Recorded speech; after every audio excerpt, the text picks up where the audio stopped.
Amid challenges to the legality of deporting alleged gang members to El Salvador, the US Secretary of Homeland Security visited the Central American country on Wednesday.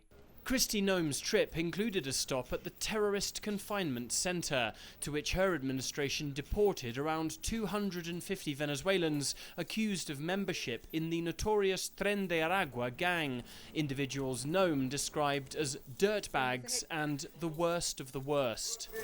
Noem posted Wednesday on X, "The deportations of Tren de Aragua to the El Salvadoran terrorist confinement center sent a message to the world that America is no longer a safe haven for violent criminals." Built amid President Nayib Bukele's own crackdown on the Mara gangs, the Salvadoran leader offered the maximum security facility as a destination for US deportees to Secretary of State Marco Rubio in February.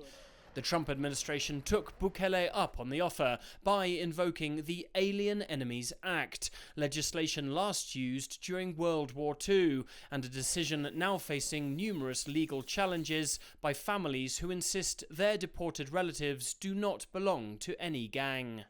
The Venezuelan government insists dozens of the deportees have no criminal record. A lawyer has been hired to free those who they say don't belong behind bars, while the families of the young men deported to the terrorist center fear for their children's lives. I know my son didn't commit any crime. Maybe his mistake was leaving for the United States.